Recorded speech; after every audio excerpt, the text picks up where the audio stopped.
అలసిన వానికి ఊరడించు మాటలు. సహోదరుడు భక్తి సింగ్ గారి పరిచయం నుండి సేకరించిన అనుదిన ధ్యానములు. మార్చి 4.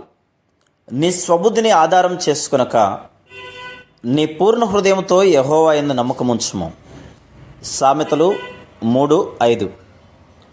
మనం దేవుని నడిపింపును నిర్లక్ష్యం చేయడం ద్వారా, ఆయన ఆజ్ఞలకు అవిధేయత చూపించడం ద్వారా ఆత్మీయంగా గ్రుడ్డివారమవుదుము. ఈ దినములలో అనేక మంది విశ్వాసులు తమ అవిధేయతను బట్టి, పాక్షిక విధేయతను బట్టి దేవుని విషయమైన తమ దర్శనమును కోల్పోతున్నారు. ఉదాహరణకు, రాజైన సౌలు దేవునికి పాక్షిక విధేయత చూపించుట చేతనే అతడు దేవుని చేత తృణీకరించబడను.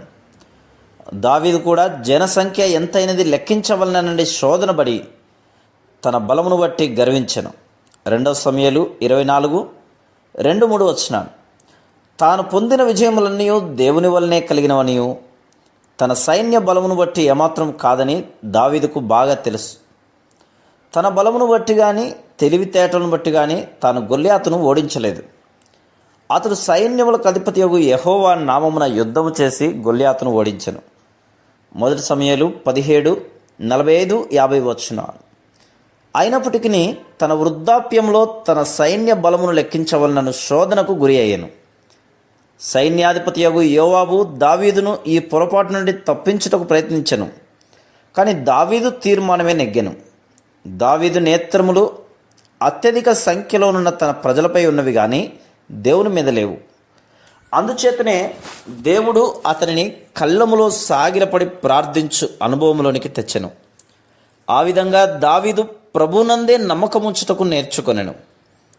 ఈ విధమైన శోధన మనకందరికీ వచ్చును. శోధనలను జయించుటకు లేక దేవుని సేవ చేయుటకు మన స్వశక్తిపై, సామర్థ్యంపై, జ్ఞానంపై ఆధారపడటకు మనము శోధించబడదుము.